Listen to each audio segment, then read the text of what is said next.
Hello there, Carla Seskin here. Well, congratulations, you made it into this final video for the class. This is a quick reminder for you to keep everything on point before the procedure. Every single step is really important.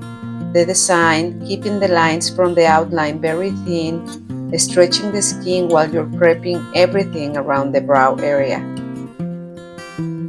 One advice would be for you to trim the brows prior the procedure after you have the outline. That will help you to keep everything nice and cleaner while you're depositing the pigment with your needle.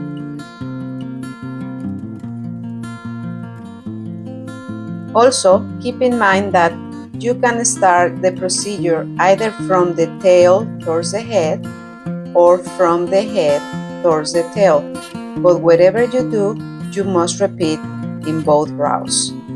As well, make sure that you position your client's head in the way that you need to. Don't be afraid to move around your client's head, and if you need to ask them to help you through this, please do.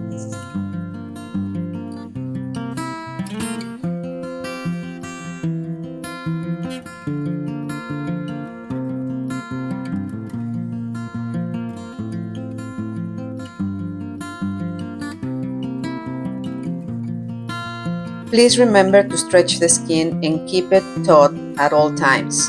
This will be critical during the whole procedure.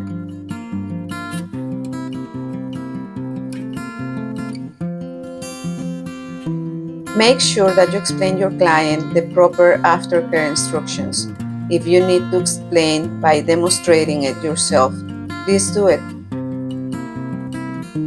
And as a final advice, please remember to take pictures to document the whole procedure, before and after. You will need this for future potential clients that are thinking about getting their eyebrows on point.